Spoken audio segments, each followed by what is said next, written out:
अस्सलाम वालेकुम स्टूडेंट्स, मैं हूं डॉक्टर हबीबुर रहमान और आप देख रहे हैं क्वेटा टीवी।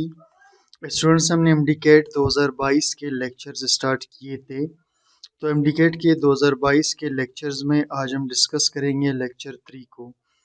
और स्टूडेंट्स, इसमें मॉलिक्यूलर फार्मूला से रिलेटेड टॉपिक्स पढ़ेंगे और मॉलिक्यूलर फार्मूला से रिलेटेड जितने भी एमसीक्यूज हैं उनको हम डिस्कस करेंगे। तो सबसे पहले डिफाइन करते हैं मॉलिक्यूलर फार्मूला को। यह है क्या? A formula that shows the actual ratio of atoms in a compound or molecule। ऐसा फार्मूला जो बताता हो एक्चुअल रेशो एटम्स का कंपाउंड फार्मूला में, उसे हम कहते हैं मॉलिक्यूलर फार्मूला। मिसाल के तौर पर स्टूडेंट्स, हम ग्लूकोज को CH2O भी लिखते हैं और हम ग्लूकोज को C6H12O6 भी लिखते हैं। अब इस दोनों में फर्क क्या है स्टूडेंट्स? यहाँ कार्बन एक एटम है, हाइड्रोजन दो एटम है और ऑक्सीजन एक एटम है।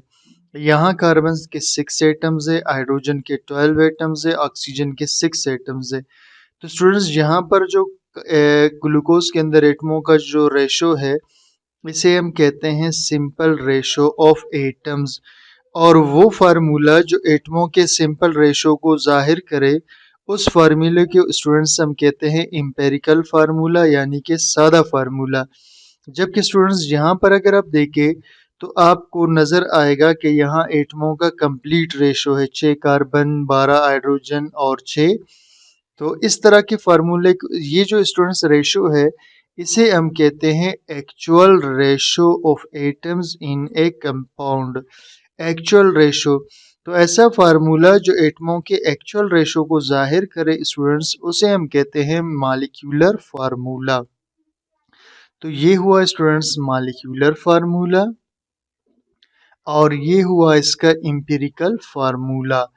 तो देखिए जी, ऐसा फार्मूला जो जाहिर करे एक्चुअल रेशो एटम्स का कंपाउंड में, उसे हम कहते हैं मॉलिक्यूलर फार्मूला। अब स्टूडेंट्स, यहाँ पर दो टर्म्स को समझना ज़रूरी है, एक है फार्मूला मास, एक है मोलर मास। मिसाल के तौर पर देखिए स्टूडेंट्स, ये मैंने लिखा बेंजीन का एम्पेरिकल फार्मूला, यहाँ मैंने लिखा ग्लूकोज का एम्पेरिकल फार्मूला, यहाँ मैंने लिखा बेंजीन का मॉलिक्यूलर फार्मूला, यहाँ मैंने लिखा ग्लूकोज का मॉलिक्यूलर फार्मूला। अब स्टूडेंट्स, मैं क्या करूँगा, दोनों के मासेस को निकालूंगा। कार्बन का मास 1 है, कार्बन का 12, हाइड्रोजन का 1, तो जमा करेंगे 13। यहाँ कार्बन का 12, हाइड्रोजन का 1, ऑक्सीजन का 16, तो 12 इसे 1 को 2 से मल्टीप्लाई करेंगे 2, 16। तो इसे स्टूडेंट्स हम काउंट करेंगे, 16 और 2 18 और 12 डालें तो इसमें 30 हो जाएगा। कार्बन का वजन 12 है, हाइड्रोजन का 1, 12 को 6 से मल्टीप्लाई करेंगे तो 72, 6 को 1 से मल्टीप्लाई करेंगे तो ये हो गया 6 और ये बन गया 78। इसी तरह स्टूडेंट्स, यहाँ 12, हाइड्रोजन 16 इनके मासेस हैं। 12 को 6 से मल्टीप्लाई किया 72, 12 को 1 से मल्टीप्लाई किया तो ये हो गया 12, 6 को 16 से मल्टीप्लाई किया 96, जब जमा किया तो ये हो गया 180। अब स्टूडेंट्स, गौर से सुनना मेरी बात को कि ऐसा मास, ठीक है, या यूं कहे कि एम्पेरिकल फार्मूला के मास को कहते हैं फार्मूला मास और मॉलिक्यूलर फार्मूला के मास को कहते हैं मोलर मास। मॉलिक्यूलर फार्मूला के मास को हम क्या कहते हैं? Molar mass. एम्पेरिकल फार्मूला मास या फार्मूला मास, मॉलिक्यूलर मास या मोलर मास। स्टूडेंट्स, इसको अपने जहन में रखना है। अब ये बात भी स्टूडेंट्स जहन में रखिए कि मोलर मास को मॉलिक्यूलर मास भी कहते हैं। मोलर मास को मॉलिक्यूलर मास भी कहते हैं, ये भी आपके जहन में रहे। डिटर्मिनेशन ऑफ मॉलिक्यूलर फार्मूला, हम किसी कंपाउंड का मॉलिक्यूलर फार्मूला कैसे निकालेंगे? Divide molecular formula mass by empirical formula mass. इसका फार्मूला है n is equal to, molecular formula mass को हम ऊपर लगाएंगे, एम्पेरिकल फार्मूला मास को नीचे लगाएंगे। इससे हमें क्या पता चल, यानी हम मॉलिक्यूलर फार्मूला निकालने के लिए जब जाएंगे तो पहला स्टेप हमें ये करना पड़ेगा, ये है मासेस का रेशो, ठीक। सेकेंडली हमें क्या करना पड़ेगा? Multiply number of atoms of each element. Her atom के तादाद को ज़रब देंगे विद वैल्यू ऑफ n, यानी यहाँ पर जो हमारे पास n आएगा उसको हम एटमों की तादाद के साथ ज़रब देंगे। फ़र्ज़ करें C2H2 है तो इस n को इससे भी ज़रब देंगे, इससे भी ज़रब देंगे, इससे फिर मॉलिक्यूलर फार्मूला निकल जाएगा। आगे आपको स्टूडेंट्स क्लियर होगा न्यूमेरिकल्स से। The empirical formula of benzene is CH। सादा फार्मूला बेंजीन का CH है। इट्स मॉलिक्यूलर मास है 78 और इसका मॉलिक्यूलर मास है 78। डिटरमाइन इट्स मॉलिक्यूलर फार्मूला, तो हम मालूम करेंगे इसका मॉलिक्यूलर फार्मूला। जैसा कि स्टूडेंट्स आपको मैंने बता दिया, इसका तरीका ये है कि सबसे पहले आप ये स्टेप करेंगे कि आप मॉलिक्यूलर फार्मूला को एम्पेरिकल फार्मूला पर डिवाइड करेंगे। लेट्स से मैं क्या करता हूँ, इसी फार्मूले को यहाँ से उठा लेता हूँ क्योंकि पहले स्टेप में मैं इसी फार्मूले को यूज़ करने जा रहा हूँ। ठीक, यहाँ पर मैं इस फार्मूले को पेस्ट करता हूँ। अब इसी फार्मूले की मदद से स्टूडेंट्स हम इसको हल करेंगे, यानी n इज इक्वल टू, ऊपर मैंने मॉलिक्यूलर फार्मूला मास लगाना है जो कि 78 है, ये मैंने लगा दिया स्टूडेंट्स, और नीचे मैंने एम्पेरिकल फार्मूला मास लगाना है। ये स्टूडेंट्स क्वेश्चन में नहीं दिया, फार्मूला मास से हम इसे खुद निकालेंगे। 12 + 1 ये हो गया 13, तो इसे हम लगाएंगे यहाँ पर 13। अब स्टूडेंट्स जब हम 78 को डिवाइड करेंगे किस पर जी, 13 पर, तो ये हमारे पास आ रहा है इसका आंसर जी 6। तो n की वैल्यू हमारे पास आ गई है जी 6। ठीक है, अब क्या हुआ, सेकंड स्टेप की तरफ चलते हैं। सेकंड स्टेप में कहता है multiply the atoms of each element. अब हमने एटम्स को मल्टीप्लाई करना है वैल्यू ऑफ n के साथ। क्या मतलब हुआ, यानी हमारे पास जो बेंजीन का मॉलिक्यूलर फार्मूला था, इसका मैं फार्मूला ज़रा आपको बता दूं स्टूडेंट्स। मॉलिक्यूलर फार्मूला निकालने के लिए हम ये फार्मूला यूज़ करते हैं, तो इसको कहते हैं n इंटू एम्पेरिकल फार्मूला, यानी n हमने 6 निकाल लिया था, एम्पेरिकल फार्मूला सवाल में CH दिया हुआ था। अब इस J को कार्बन के साथ भी मल्टीप्लाई करेंगे, हाइड्रोजन के साथ भी, तो ये हो जाएगा C6H6। तो ये स्टूडेंट्स निकल गया मॉलिक्यूलर फार्मूला किसका, बेंजीन का। तो किसी भी चीज़ के मॉलिक्यूलर फार्मूला को हम इस तरह निकाल सकते हैं। अब स्टूडेंट्स हम आते हैं MCQs की तरफ, पास्ट पेपर्स के। अब देखते हैं जी पुराने पेपर्स में जो MDCAT के पेपर्स आए हैं उनमें एम्पेरिकल या मॉलिक्यूलर फार्मूला से रिलेटेड क्वेश्चंस को कैसे हल किया गया है, इसे प्रैक्टिस करते हैं। चलिए जी, इन कंबस्शन एनालिसिस, ये स्टूडेंट्स कंबस्शन एनालिसिस का क्वेश्चन मैं लेक्चर 2 में करवा चुका हूँ। अगर आपने वो लेक्चर नहीं देखा तो लाजमी उसको पहले ज़रा देख ले। ठीक, और स्टूडेंट्स रिक्वेस्ट ये है आपसे कि इस वीडियोस को पूरा भी देखा करें और दोस्तों के साथ शेयर भी किया करें, क्योंकि जितना ज़्यादा आप शेयर करेंगे उतना ज़्यादा मुझे हौसला मिलेगा, व्यूज़ ज़्यादा आएंगे तो मैं आपके लिए मज़ीद जो है वीडियोस भी बना सकूँगा। और अगर आपकी तरफ से रिस्पांस कमज़ोर होगा तो फिर हमारा भी दिल नहीं करता काम करने को। इन कंबस्शन एनालिसिस ऑफ ग्लूकोज, जब ग्लूकोज को जलाया जाता है, कंबस्शन के स्टूडेंट्स मतलब होता है जलाना, जब ग्लूकोज को जलाया जाता है, percent of oxygen is calculated by, तो ऑक्सीजन की परसेंटेज को हम कैलकुलेट करते हैं subtracting the percentage of which element from 100, निकाल कर किस चीज़ के परसेंटेज को 100 से।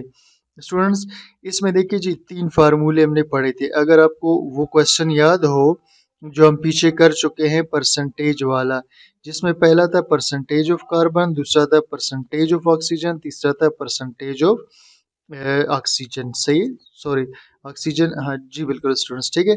अब स्टूडेंट्स ये जो 3 फार्मूले हमने किए थे, इसमें पहला वाला जो फार्मूला था अगर आपको याद हो, लेक्चर 2 की मैं बात कर रहा हूँ, इसमें मास ऑफ कार्बन डाइऑक्साइड लिखते थे 12/44 लिखते थे, फिर 100 divided by mass of compound करते थे। ठीक, और हाइड्रोजन का परसेंटेज निकालते थे तो हम लिखते थे जी मास ऑफ H2O, उसके बाद इसको ज़रब देते थे 2 डिवाइडेड बाय 18 के साथ, फिर 100 के साथ, फिर मास ऑफ कंपाउंड लिखा करते थे। ठीक, ये था फार्मूला परसेंटेज ऑफ हाइड्रोजन निकालने का। ऑक्सीजन के लिए हम क्या करते थे, लिखते थे 100 माइनस, उसके बाद ब्रैकेट में हम लिखते थे percentage of carbon plus percentage of hydrogen, यानी कार्बन और हाइड्रोजन के परसेंटेज के स्टूडेंट्स हम जमा करते हैं। यानी देखिए, इसका परसेंटेज हम यहाँ से पहले निकालते हैं, फिर इसका निकाल देते हैं। जब दोनों का परसेंटेज निकल आता है तो उनके परसेंटेज को यहाँ जमा करते हैं, फिर 100 में से जब उसको माइनस करते हैं तो हमें परसेंटेज ऑफ क्या मिल जाता है, ऑक्सीजन। अब देखिए क्वेश्चन में क्या कह रहा है, percentage of oxygen is calculated by, percentage हम ऑक्सीजन का निकालते हैं, subtracting the percentages of which elements, subtract करके माइनस करके परसेंटेज कौन से एलिमेंट्स के, तो इस दोनों एलिमेंट्स के स्टूडेंट्स परसेंटेज को हम कार्बन और हाइड्रोजन की, ठीक है, पहला है कार्बन, दूसरा है carbon hydrogen, nitrogen, carbon dioxide. तो आंसर क्या हुआ स्टूडेंट्स इसका, ये हुआ कार्बन एंड हाइड्रोजन। नेक्स्ट पे चलते हैं students, which element can not be analyse directly by combustion analysis, कौन से एलिमेंट को हम डायरेक्ट एनालाइज नहीं कर सकते कंबशन एनालिसिस में। यहाँ स्टूडेंट्स अभी अभी मैंने आपको बता दिया कि परसेंटेज ऑफ कार्बन को भी हम निकाल लेते हैं, परसेंटेज ऑफ हाइड्रोजन को भी, लेकिन ऑक्सीजन को हम निकाल नहीं पाते, इसलिए उसे हमें सब्ट्रैक्ट करना पड़ता है। तो इसका आंसर हुआ स्टूडेंट्स ऑक्सीजन। नेक्स्ट पे चलते हैं, इन कंबशन एनालिसिस ऑफ ग्लूकोज, जब ग्लूकोज को जलाते हैं, सॉरी स्टूडेंट्स ये क्वेश्चन मेरे ख्याल रिपीट हो गया है, ठीक है। नेक्स्ट पे चलते हैं जी, combustion analysis is the example of analysis, combustion analysis एक एग्जांपल है एनालिसिस का, वॉल्यूमेट्रिक एनालिसिस है, क्वांटिटेटिव एनालिसिस है, क्वालिटेटिव एनालिसिस है, एलिमेंट डिटेक्शन एनालिसिस है। तो स्टूडेंट्स जैसा कि मैंने आपको बता दिया कि हम इसके अंदर क्या करते हैं, यानी इसमें सबसे पहले हम परसेंटेजेस निकालते हैं एलिमेंट्स के, फिर परसेंटेजेस से हम इनके मोल्स निकालते हैं, और मोल्स निकालने के बाद हम इनके एटॉमिक रेशोज निकालते हैं, और एटॉमिक रेशोज निकालने के बाद फिर हम एम्पिरिकल फार्मूला, और लास्ट में निकालते हैं मॉलिक्यूलर फार्मूला। तो यहाँ चूंकि हमें एलिमेंट्स के बारे में पता चलता है, लिहाजा ये क्वालिटेटिव एनालिसिस में आता है।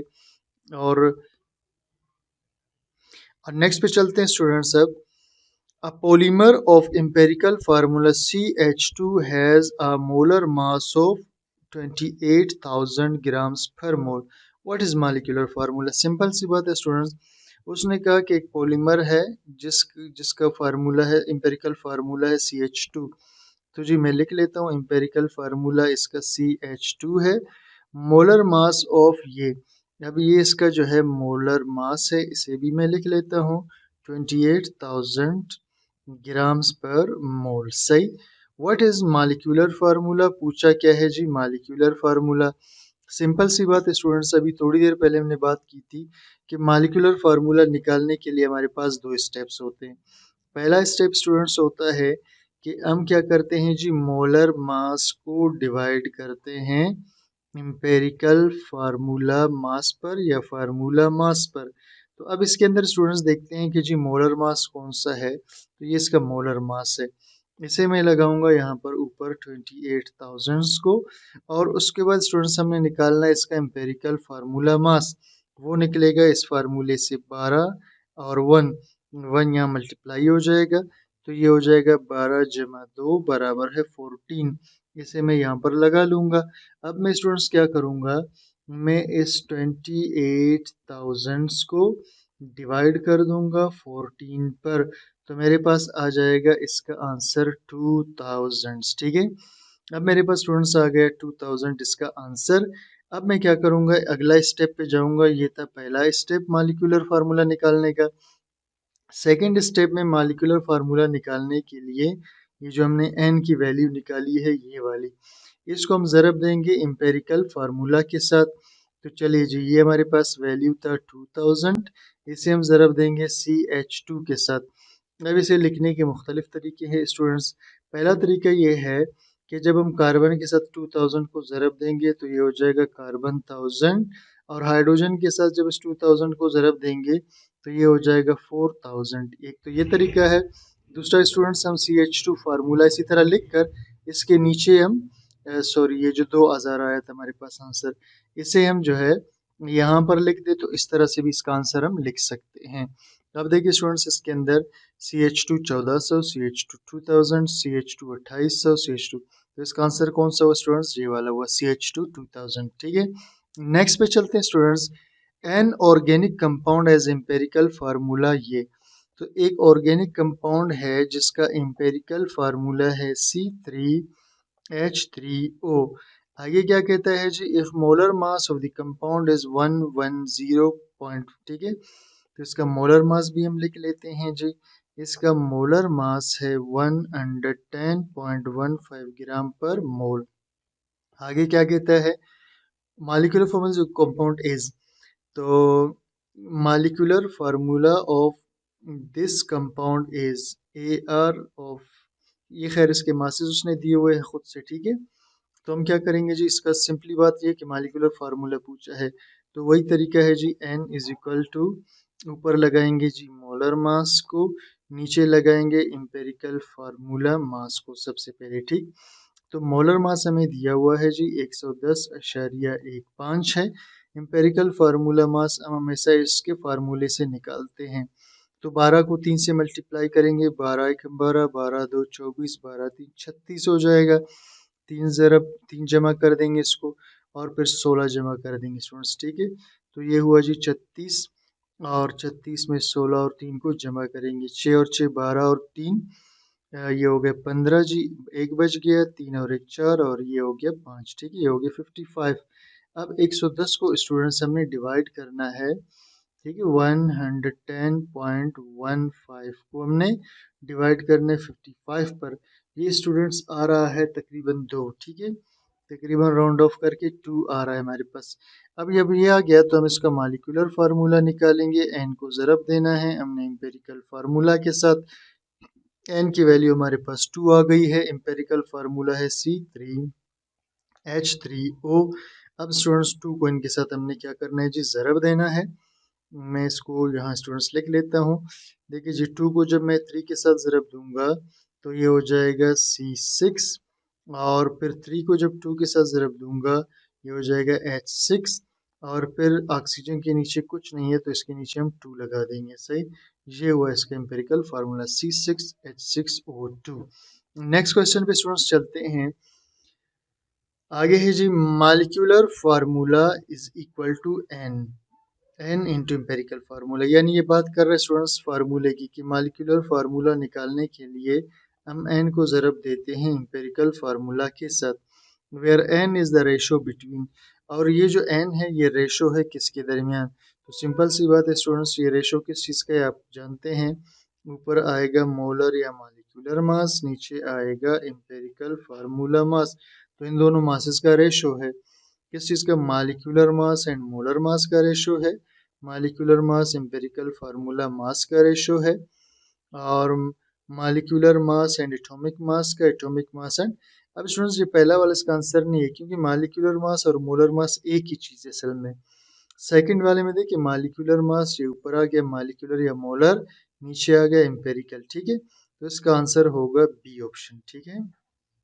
चलिए जी स्टूडेंट्स, अच्छा इस ऊपर वाले के स्टूडेंट्स मैंने आपको बताया नहीं कि जो आंसर आया था ये हमारे पास कहाँ पर है, ठीक है। इसका ऑप्शन होगा जी ये डी वाला C6H6O3। नेक्स्ट पे चलते हैं students. The combustion analysis of N organic compound shows 60% carbon. Combustion analysis में जो परसेंटेज ऑफ कार्बन हमारे पास आया स्टूडेंट्स वो है 60%। उसके बाद क्या कहते हैं जी, 8% हाइड्रोजन, और हाइड्रोजन का जो परसेंटेज स्टूडेंट्स आया है वो है जी 8%। आगे क्या कहता है, एंड 32% ऑक्सीजन, और ऑक्सीजन का जो परसेंटेज आया है वो है students 32%। If the molecular mass of the given organic compound is 200, अगर मॉलिक्यूलर मास इसका हो 200, ठीक है, जो भी है ग्राम पर मोल जो भी है, then the molecular formula of the organic compound is, तो इसका आपने मालूम करना है जी मॉलिक्यूलर फार्मूला। यानी क्वेश्चन तो आसान से स्टूडेंट्स, लेकिन ये है कि थोड़ा सा लंबा हो गया है। चलिए जी स्टार्ट करते हैं इसको। सबसे पहले स्टूडेंट्स हमें परसेंटेज दिया हुआ है, हम क्या करेंगे, कार्बन हाइड्रोजन ऑक्सीजन का जो भी परसेंट होगा उसे लिखेंगे, ठीक है। तो भाई इसका परसेंट है 60, इसका परसेंट था 8, और इसका परसेंट है 32। इन सब परसेंटेजेस को सबसे पहले हम एटॉमिक मास पे डिवाइड करेंगे, सही। इससे हम असल में निकालते हैं मोल रेशोज को, ठीक है। तो मोल रेशोज निकालने का तरीका यही है। ये पिछले लेक्चर शू में डिस्कस कर चुका हूँ। कार्बन का वजन 12 है, हाइड्रोजन का वजन 1 है और ऑक्सीजन का वजन जो है 16 है। अब मैं सबको डिवाइड करूंगा स्टूडेंट्स। सबसे पहले मैं 60 को डिवाइड करूंगा 12 पर, तो ये मेरे पास आ जाएगा स्टूडेंट्स 5, और 8 को डिवाइड करूंगा 1 पर तो ये आएगा 8, और मैं 32 को डिवाइड करूंगा 16 पर तो ये मेरे पास आ जाएगा 2। अब स्टूडेंट्स ये जो मोल रेशोज निकल गए, इसके बाद सेकंड स्टेप में हम इनके एटॉमिक रेशोज निकालते हैं। सही। अब एटॉमिक रेशोज के लिए हम क्या करते हैं स्टूडेंट्स, जो भी हमारे पास वैल्यूज आए हैं उनको सबसे छोटे पे डिवाइड कर देंगे। सबसे छोटा चूंकि 2 है तो सबको क्या करेंगे जी 2 पर डिवाइड करेंगे। तो सबसे पहले 5 को जब हम 2 पे डिवाइड करते हैं तो ये स्टूडेंट्स हमारे पास आता है 2.5, और उसके बाद जब हम 8 को 2 पे डिवाइड करेंगे तो ये आ जाएगा 4, और 2 को जब हम 2 पे डिवाइड करेंगे तो ये स्टूडेंट्स हमारे पास आ जाएगा 1।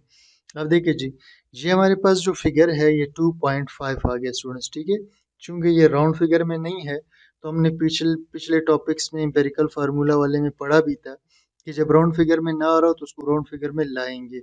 इसके लिए हम क्या करेंगे स्टूडेंट्स, इसको जो है मतलब इन सारे को, ये सारे जितने भी जवाब आते इन सब को हम किसी होल नंबर से ज़रब देंगे। मिसाल के तौर पर सबसे पहले मैं 2.5 को 2 से ज़रब दूंगा, फिर 4 को 2 से ज़रब दूंगा, फिर 1 को 2 से ज़रब दूंगा, ये 2 हो जाएगा, ये 8 हो जाएगा।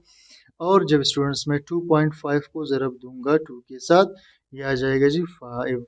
अब देखो ये सारे जो है राउंड फिगर्स के अंदर आ गए एटॉमिक रेशोज। अब स्टूडेंट्स ये किस चीज़ का था एटॉमिक रेशो, ये कार्बन का था, इसे मैं लिखूंगा कार्बन 5।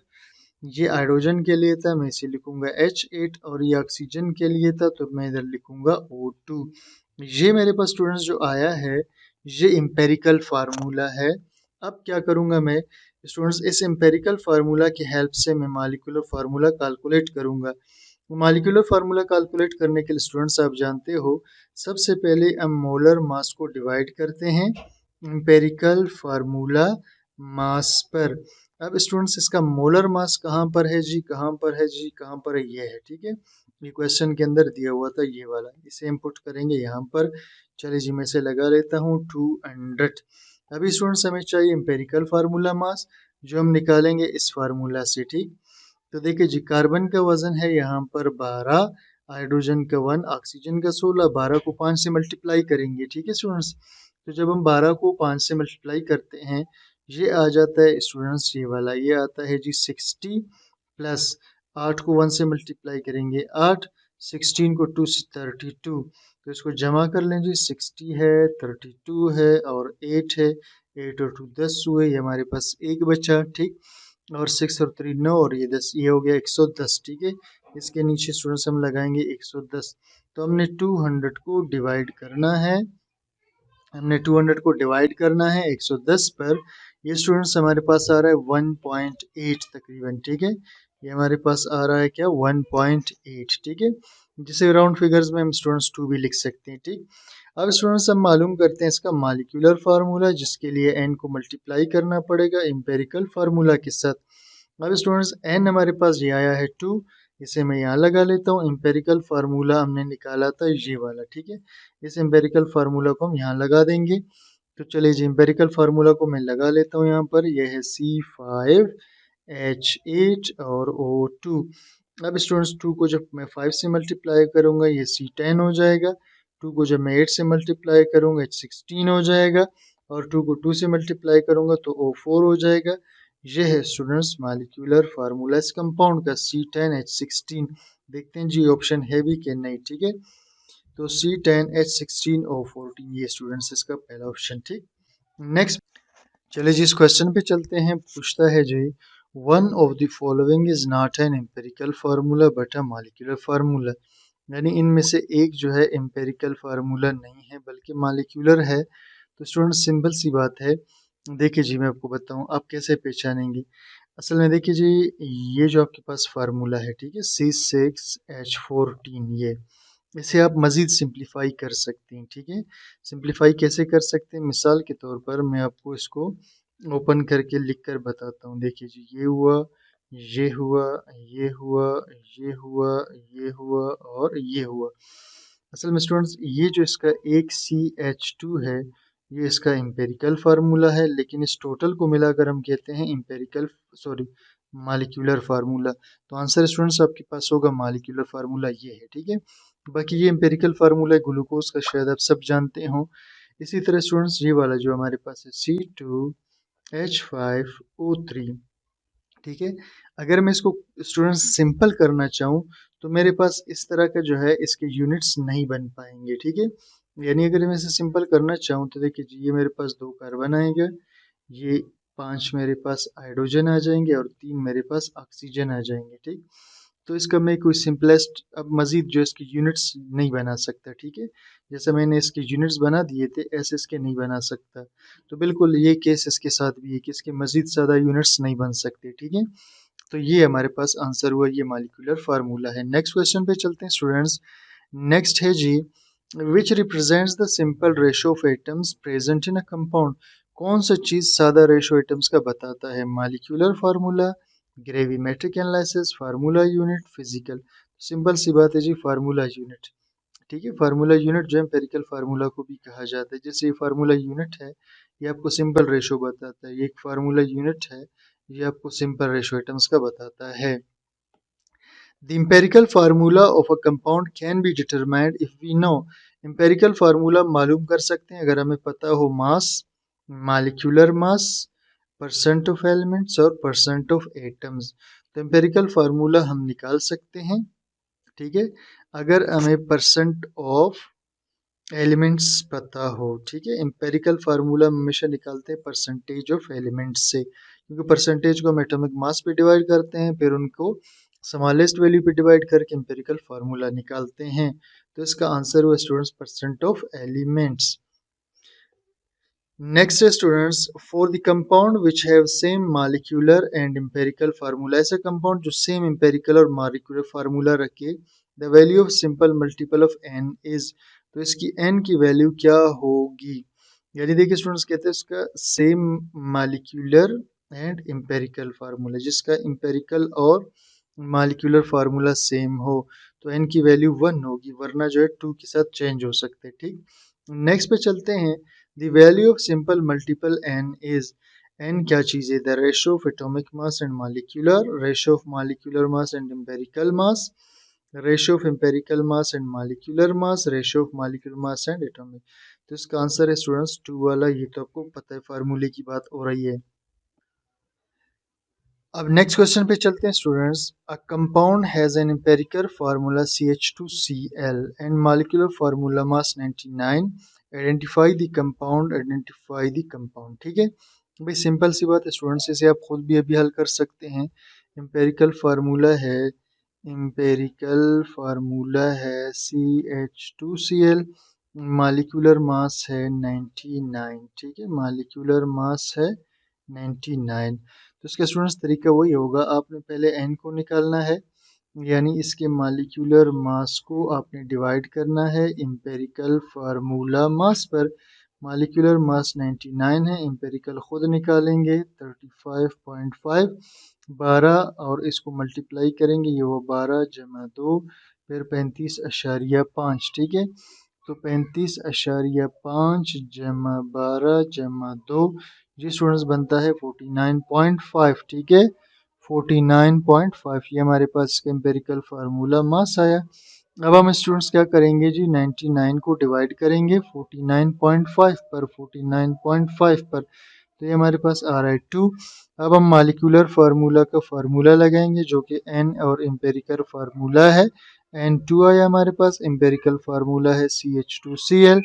अब स्टूडेंट्स 2 को जब देंगे इसके साथ भी, और 2 2 4 के साथ भी, और 2 को इसके साथ भी, ठीक है।